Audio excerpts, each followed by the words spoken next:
Pemirsa, kalau di segmen sebelumnya kita lihat aksinya Dokter Tompi sedang melakukan operasi buccal fat. Sekarang saya mau tanya-tanya konsultasi langsung. Nah, ini kalau Anda penasaran juga, kira-kira kalau datang ke Dokter Tompi mau konsultasi kayak gimana sih gambarannya? Nah, kurang lebih kayak gini.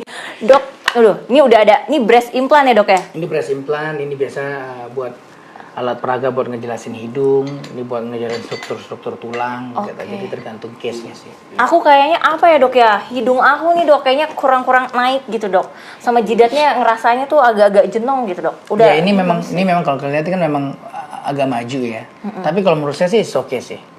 Justru kalau mau ini nih lihat nih, garis rambutnya kan terlalu naik ke atas. Yang di sebelah sini yang pinggir ya dok ya. Jadi ini bisa kita turunin nih garis rambutnya supaya lebih turun. Jadi kesan jenongnya jadi berkurang. Nah caranya hair transplant. Jadi kebetulan Beautiful itu sekarang ada divisi hair transplant. Jadi rambut dari belakang kepala ini nanti diambil. Jadi kalau cewek enak nggak perlu dibotakin. Cuma di area sini aja, nanti di belakang agak ditipisin sedikit. Nah rambutnya diambil ditanam sini. Tapi selama ditanam itu nanti ada dosanya. Pakai cornet aja apa namanya kalau itu? Kalau hairnet. Kok cornet? Ya kayak pakai hairnet gitu. Jadi ada titik-titik kecil kayak rambut baru mulai tumbuh. Biasa sebulan juga udah mulai kelihatan. Segini. Ya kalau kita lihat saya ini siaran dok, kalau kena make up boleh nggak dok? Boleh. Ya ntar diakalin lah pakai wig dulu gitu. Oh ya benar juga kan bisa ya. itu kan bisa benar dok. Jadi misalnya kayak gini nih. Kalau ini kita akan nambahin nanti di sini nih, nurunin garis hairline-nya. Nah jadi kan seolah-olah rambutnya jadi begini nih, nanti tumbuh begitu udah tumbuh lebat jadi begini nih. Nah gitu kan jadi kesan jenongnya hilang. Gitu karena saya ada dokter di US yang saya tahu dia ngikisin tulang ini nih. Saya sih saya nggak setuju ya, saya nggak menganut itu. Jadi biar bisa ngapus. Jadi saya nggak. Oke, berarti gitu. Solusinya kalau untuk jidat saya ini. Iya, kalau terlalu jenong ini yang kita turunin. Hair transplant namanya ya. Hair transplant ini bisa kalau pada perempuan bisa buat nurunin garis rambut, bisa buat nebelin alis. Oh, oke. Buat jadi alisnya jadi nggak perlu, kalau sulam kan digaris ya, digambar ya. Kalau ini bener-bener ada bulunya. Cuma nanti akan ada fase dia manjang dulu, dipotong, di trimming beberapa kali, ya itu dia permanen. Kalau hidung aku gimana?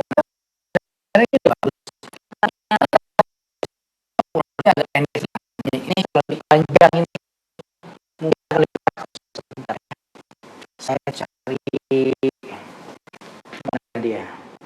Nah, pemirsa tadi jidat saya udah ya, sekarang hidung. Abis ini saya mau tanya mata juga. Terus V-line juga, muka biar simetris. Mungkin kamera bisa ngeliatin ya. Ini kan dia punya hidung itu sekarang di sini tinggi bagus, tapi di sini nggak proporsional terhadap tingginya dorsum. Di sini kamu lebih tinggi nih. Jadi kalau misalnya ini kita angkat begini, tuh lebih cakep tuh. Oh segini ya dok ya? Jadi cuma segini doang nih. Jadi hidung itu nggak harus serta-merta yang tinggi banget. Nggak, kan kita pengen supaya dia harmonis sama mukanya. Lihat perubahannya nih. Ya dari samping, ini tinggi nih, ini bagus. Tapi di sini kurang tinggi. Nah jadi ini diangkat sedikit. Nah gitu. Itu nggak jebol tuh dok? Nggak. Kenapa nggak jebol? Nah ini penjelasannya. Karena yang saya kerjakan bukan implan. Kalau implan, ini struktur tulang hidung, ini kulit. Implan itu mendorong kulit. Which is kita tidak boleh memberikan overtension terhadap kulit. Resikonya menipis, akhirnya jebol atau miring, ya. Makanya. Ya pemirsa, kembali lagi nih, saya mau berbincang lagi sama Dokter Tompi. Kalau tadi saya konsultasi untuk saya pribadi nih, untuk wajah ya dok ya tadi. Hair transplant ya dok? Sama rhinoplasty. Nah, yang menjadi pertanyaan banyak orang, kenapa sih namanya operasi plastik? Padahal tadi sih di ruang operasi nggak ngeliat tuh ada pakai plastik. Namanya kenapa operasi plastik dok? Jadi operasi bedah plastik itu berasal dari kata plastikos, bahasa Yunani yang artinya tuh elastis. Jadi bisa dipindah-pindahin, bisa bisa menyesuaikan bentuk gitu. Jadi makanya disebut sebagai bedah plastik. Jadi dulu itu perkembangan ilmunya itu ada satu kasus hidungnya tuh hilang, akhirnya ditutup pakai jaringan dari jidat atau yang dari tangan juga pernah gitu. Jadi, awal mulanya karena kasus itu bukan untuk kecantikan ya awalnya. Jadi jaringan itu bisa dipindah-pindahkan. Nah ternyata kayak misalnya pada kasus kebakaran, kehilangan kulit dari sini bisa diambil dipindahin ke sini. Jadi bedah plastik secara general tuh ada dua sub rekonstruksi dan sub estetik. Kalau rekonstruksi itu misalnya hipospadi, anak kecil, anak laki-laki yang terlahir dengan lubang penisnya itu nggak di ujung, tapi di bawah. Jadi kalau pipis kan ngocor ke bawah dan nantinya dikhawatirkan akan mengganggu fungsi reproduksinya. Nah ini lubangnya bisa kita pindahin ke ujung. Nah itu kerjaan bedah plastik, hipospadi namanya. Kita bikin yayasan, kita nolong pasien-pasien nggak mampu. Ya kita ada yayasannya di sini. Jadi itu satu contoh yang non estetik ya. Terus tangannya putus nih, ditebas pakai samurai, kita sambungin. Nah itu kerjanya nanti subdivisinya di microsurgery namanya. Kita sambung satu-satu, tulangnya, semua serabut-serabutnya, pembuluh darah, saraf segala macam disambung satu-satu. Dengan harapan semua bisa bergerak lagi, berfungsi seperti semula. Jadi ada yang karena alasannya untuk kesehatan, satu lagi adalah untuk kecantikan. Ada yang estetik. Nah kalau estetik ini beban mentalnya lebih berat. Karena kan orang datang lagi sehat, istilahnya makannya enak, lagi jalan-jalan kemana-mana, tapi pengen punya tampilan lebih menarik misalnya gitu. Atau ada sesuatu yang dia keluhkan yang menurut dia, gue kayak kurang oke nih dengan ini. Emang satu-satu caranya hanya dengan operasi plastik untuk merubah tampilan itu? Ada satu cara lagi. Apa tuh? Didoain supaya lupa punya masalah.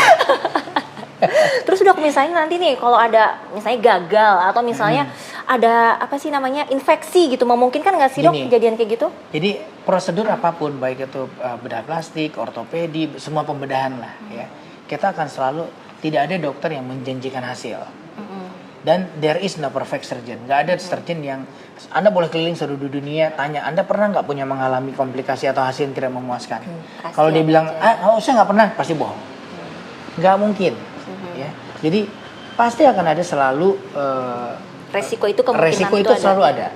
Misalnya saya manjungin hidung, terus ternyata proyeksinya tidak sesuai dengan yang kita mau karena ada serapan dari tulang. Bisa aja. Karena kan healing proses kan di badan pasien. Tugas dokter tuh nata, mengatur supaya posisi tulangnya benar. Waktu udah kita taruh ternyata pembuluh darahnya nggak bagus, nutrisinya nggak bagus, healing prosesnya nggak berjalan dengan sesuai yang kita mau. Nah, tapi ada tapinya nih. Kalau hasilnya kurang memuaskan, ada komplikasi seperti infeksi ataupun yang lain-lain, kalau Anda ditangani di tangan yang tepat, yang memang dia belajar sesuai dengan keilmuannya, dia tahu harus ngapain. Pernah nanganin nggak sih Dok yang fatal atau misalnya sampai, kalau nggak salah saya pernah lihat ada yang sampai mukanya bengep-bengep gitu, terus salah gitu Dok? Ya kalau bengep kan tergantung. Tapi bukan karena operasinya itu, karena nggak cocok apa gimana, malpraktek gitu Dok? Saya nggak bisa komentar, saya nggak lihat case-nya. Ini bisa. Kalau dokter pernah nggak nanganin case yang parah gitu? Ya tentu ada lah ya. Jadi misalnya pasien udah pernah dioperasi, misalnya operasi itu udah berkali-kali di tempat lain, dia nggak happy, terus datang ke sini kita benerin, ada gitu. Terus ada pasien yang udah bikin lipatan mata nggak sama, nggak simetri, satu kegedean atau matanya jadi droopy, jadi kekecilan. Nah itu kita koreksi supaya sama, itu banyak. Jadi masih bisa dibenerin ya Dok ya? Dalam konteks tertentu iya. Kecuali memang udah ancur-ancuran yang nggak di luar kontrol ya, udah mungkin agak sulit ya. Nah terus Dok, kondisi kesehatan orang tertentu pengaruh nggak sih, misalnya sebelum operasi harus cek apa dulu? Oh iya, jadi gini, bedah plastik itu kita kerjakan pada saat kondisi pasien dalam kondisi prime. KU-nya bagus, gulanya bagus, tensinya bagus, jantungnya bagus, semua bagus. Jadi begitu operasi, konsultasi untuk kita cari tahu maunya apa, menyamakan persepsi goal antara pasien dan apa yang bisa diraih dari dokternya. Nah baru kemudian kita persiapan operasi, cek lab segala macam. Kalau perlu kita toleransi operasi ke dokter penyakit dalam, jantung, paru gitu ya. Nah setelah itu intra-op pun kita masih pakai alat-alat indikator kayak EKG, saturasi segala macam. Jadi nggak boleh orang punya penyakit jantung sama diabetes? Bukan nggak boleh, harus terkontrol. Harus terkontrol. Jadi kalau misalnya dia punya gula, ya kita konsul dulu ke dokter gulanya, dokter yang menghandle diabetesnya supaya kadar gula darahnya terkontrol.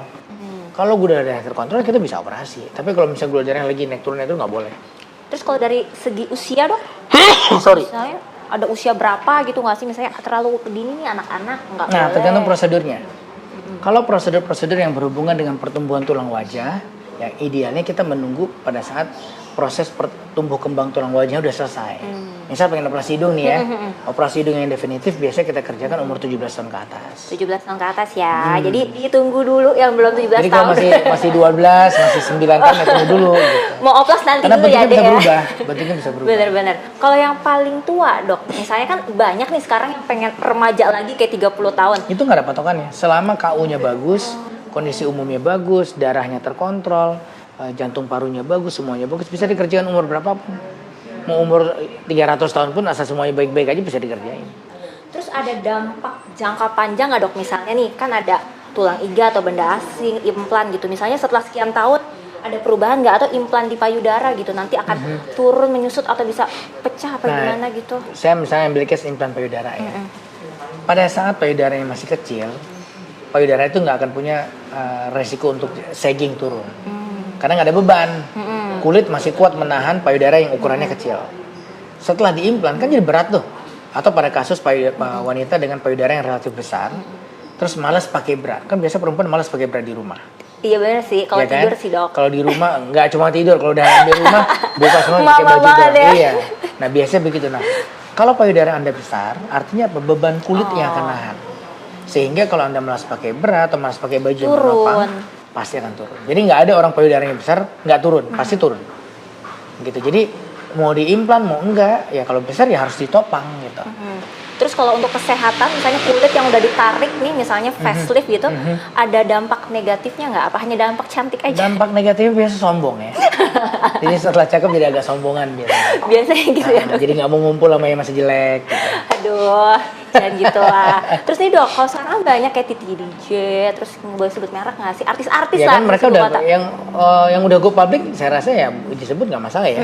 Kalau kan Titi kan memang dia Jessica Iskandar, terus dia go public, dia men-share, malah dia kasih tahu dia praktek operasinya di mana gitu. Nah apa sih dok yang membedakan? Zaman dulu kayaknya umpet-umpetan kan, aduh dibilang operasi plastik enggak, kok ini natural gitu. Ya dulu sekarang kan semuanya berkat air wudhu. Dulu kayak dulu biasa wudhu, minum air jus kelapa, makan yang teratur, istirahat. Sekarang lebih realistis ya dok ya? Ya sekarang saya rasa orang udah mulai terbuka dan ngelihat bahwasanya operasi bedah plastik itu bukan sesuatu yang sifatnya bukan memalukan, aib lah ya. bukan aib gitu. Aib itu korupsi ya. Korupsi baru aib. Setuju saya dok. Kalau mempercantik diri mah wajib, orang di Quran disuruh.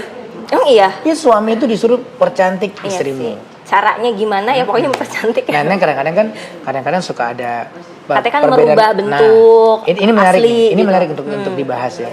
Saya beberapa kali dapat pasien ustazah atau memang orang yang mendalami agama lah, atau bahkan dari agama yang Kristen juga ada yang datang nanya, dok, saya dosa nggak sih dok kalau operasi memancungin hidung? Saya kasih analogi gini, maksud saya gini, penalaran kita terhadap suatu hukum tuh harusnya konsisten. Sekarang saya nanya, Anda punya anak giginya maju, ya maju nih, ambil begini, Anda pasang behel nggak? Ini saya pasang ngomong sama dokter Nova nih dok. Iya, Anda pasang behel nggak kalau punya pasang anak dong. gigi maju ambil begini? Ngomong bisa, nyanyi bagus, suara nggak ada masalah, makan bisa. Cuma tampilannya nggak enak kan? Mundurin dong. Yeah. Nah apa bedanya mundurin gigi sama majuin hidung? What's the difference? Nafas bisa, semua bisa. Nah, oh tapi kan pakai benda asing. Ada caranya nggak pakai benda asing, pakai badan sendiri. Kan tinggal dicari caranya. Jadi menurut saya filosofinya dulu nih, cara berpikirnya dulu. Kecuali Anda beranggapan misalnya gini, Anda menganut, kan boleh aja kan ada perbedaan pendapat, ada yang oh menurut gua nggak boleh, pokoknya dosa haram, ya silahkan. Kalau saya menganutnya enggak, gitu, karena menurut saya kayak gigi dimajuin, ya gigi bisa dimundurin, sama hidung juga bisa dimaju mundurin gitu, sama, tinggal caranya aja. Kalau menganut nggak boleh ada benda asing, ya berarti jangan pakai implan, pakai tulang sendiri. Gitu. Terus dok bedanya kalau operasi di luar negeri sama dalam negeri, apakah dari alatnya atau dari pendidikannya? Anda makan pecel di atau sini stylenya gitu dok? Exactly the same. You makan pecel di Indonesia sama makan pecel di New York mah beda, bahannya sama, gitu, isinya sama persis. Nah tinggal nyari mana yang Anda comfort dengan dokternya, servicesnya. Yang membedakan kan di sini. Misalnya pasca operasinya apa sih treatmentnya yang dikasih? Sama persis, di mana-mana sama, nggak ada bedanya. Kan kita misalnya gini, dokter bedah plastik itu ada perhimpunannya. Seluruh dunia? Di Indonesia ada perhimpunan Indonesia, di Asia ada perhimpunan level Asia, di dunia ada perhimpunan level dunia. Nah itu setiap tahun biasanya kita suka ketemu. Nah kita diundang, saya beberapa kali diundang ke Korea misalnya untuk jadi presentan, ngomongin tentang teknik operasi hidung misalnya, ngomongin tentang teknik operasi mata yang kita kerjain. Jadi di sini. sharing. Iya terus gitu ya. Juga kalau kita keluar kita nonton, kita ngelihat gimana master luar itu ngelihat tekniknya mereka begini, tekniknya mereka begini. Jadi kita sama kok. Nah kan di Indonesia belajarnya sama, bukunya sama, kuliahnya sama. Ada medical tourism di Indonesia ini mau ditingkatkan. Mungkin kalau yang lebih maju kan di Thailand atau di Korea udah banyak tuh trip-trip untuk kecantikan. Itu di Indonesia gimana? Gini, medical tourism konsepnya itu adalah bagaimana membuat orang mau datang ke sini untuk berobat, bukan karena murah. Betul. Ingat loh, orang Indonesia yang terbang ke luar negeri pengen operasi, pengen medical check up atau apapun itu, bukan karena mereka nggak nyari murah. Nah, nyari resultnya yang terbaik. Mereka nyari yang paling bagus menurut mereka, hasil researchnya mereka. Jadi di Indonesia pun begitu. Saya sempat ngomong ke Pak Menkes, kan ada rencana mau dikembangkan medical tourism di Bali, di daerah Bali. Ya itu jangan bikin targetnya bukan murah, targetnya yang terbaik. Jadi datengin kalau perlu dokter-dokter terhebat di mana gitu untuk sharing knowledge atau knowledge transfer ya di sini gitu supaya dokter sini jadi ikutan belajar dan jago akhirnya. Gitu, udah memungkinkan belum sih dok? Sangat memungkinkan. Oke. Sangat memungkinkan. Dan udah mulai dikerjain kok. Misalnya terlepas dari program pemerintah, dari setiap instansi kan sekarang di pendidikan sekalipun udah ngirim staff-staffnya ke luar negeri buat belajar. Gitu. Cuma ya itu kadang-kadang kan ya kita tuh kadang-kadang masih ada mental dijajah ya. Ya kayaknya kalau ngeliat bule tuh kayak lebih keren. lebih luar keren. Negeri kayak padahal nggak juga. Misalnya kalau kita ngomong angka koreksi. Pernah nanganin juga dok yang koreksi dari luar, koreksinya justru di sini. Ada. Jadi yang hasil operasi di luar dia nggak happy, akhirnya dia benerin di sini ada. Akhirnya happy-nya di sini. Hasil operasi di sini dia nggak happy, koreksi di luar juga pasti ada. Jadi yang tadi saya bilang there is no perfect surgeon.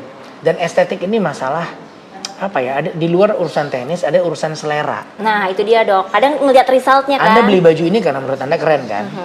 Coba tanya ke 10 perempuan yang lain, akan memilih baju yang sama nggak? Belum tentu. Belum tentu. Menurut gua itu nggak keren, begini. Stylenya. Jadi juga kalau misalnya tipsnya berarti buat yang mau operasi plastik harus ngelihat hasil resultnya. Satu konsultasi yang benar. Pelajari mau ngerjain apa. Terus cari second opinion. Oke. Terus, jadi jangan hanya konsul sama satu dokter aja. Dan yang ketiga, pada saat konsultasi jangan jadi dokter. Oke. Ini yang tadi saya maksudnya. Sering pasien begitu datang, dok saya mau diginin. Salah. Dok saya punya problem ini. What's your suggestion? Apa plan Anda untuk memberesin masalah saya ini? Nah, suruh dokternya mikir kan kita bayar dia konsultasi. Ya kayak tadi saya nanya ke dokter kan, Iya. dok masalah saya nggak kayaknya. bayar ya hari ini ya? Iya, makasih ya dok, jadi gratis. Terus dok, yang bandel-bandel nih kadang nih, misalnya tadi kalau rinoplasti harus pakai apa dok? Kayak gipsum gitu atau apa? Ya, ada gips, ada. Nah, ada nggak sih yang bandel-bandel? Jadi apa nih yang nggak boleh? Misalnya pantangannya tapi dilakuin, diem-diem di belakang. Ya, Dokter kadang-kadang gini, pernah kejadian kita habis operasi pasang gips nih. Gips itu berfungsi sebagai fiksator. Nyampe rumah dilepas sama dia. Padahal harusnya berapa hari? Nggak boleh seminggu. Seminggu. Jadi kalau begitu dilepas kan jadi nggak ada yang jagain ya. Melengseng-melengseng bisa nggak hidup tulangnya. Itu contoh yang sederhana lah. Gitu misalnya hair transplant misalnya.